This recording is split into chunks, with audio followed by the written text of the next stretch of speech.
19 June ভোরে ইরানের ব্যাপক ক্ষেপণাস্ত্র হামলা শুরু হয়, যার মধ্যে একটি মিসাইল হাসপাতাল সোরোকা মেডিকেল সেন্টারকে আঘাত করে। মাত্র একটি মিসাইলে হাসপাতালের যে বিধ্বংসী অবস্থা তা দেখবেন নিউজ 80 এর প্রতিবেদনে। ইরান দাবি করেছে হাসপাতালের পাশেই অবস্থিত সামরিক ও গোয়েন্দা কেন্দ্র ছিল লক্ষ্যস্থল। সোরোকা সেন্টারের অনেক অংশ এক্সটেন্সিভ ড্যামেজ বলে বর্ণিত হয়েছে। হাসপাতালের প্রত্যেকটা কংক্রিট ভেঙে চূর্ণ চূর্ণ হয়ে গেছে।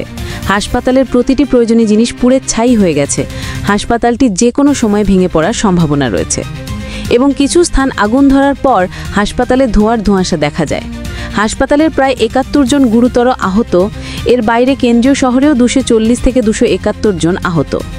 ধারণা করা হয় এই হামলায় অন্তত 4 থেকে 40 জন নিহত হয়। হাসপাতাল দ্রুত সিল, ক্ষতিগ্রস্ত অংশে আগাম বন্ধ করে জরুরি রোগীদের স্থানান্তর শুরু করা হয়। মাত্র একটি মিসাইলে হাসপাতালটিকে মাটির সাথে গুঁড়িয়ে দিয়েছে। তাহলে ইরান যদি সমস্ত শক্তি দিয়ে ইসরায়েলে আঘাত করে, তাহলে ইসরায়েলের কি অবস্থা হবে একবার ভেবে দেখুন। পরবর্তী আপডেট নিউজ পেতে নিউজ 80কে সাবস্ক্রাইব করে পাশে থাকুন।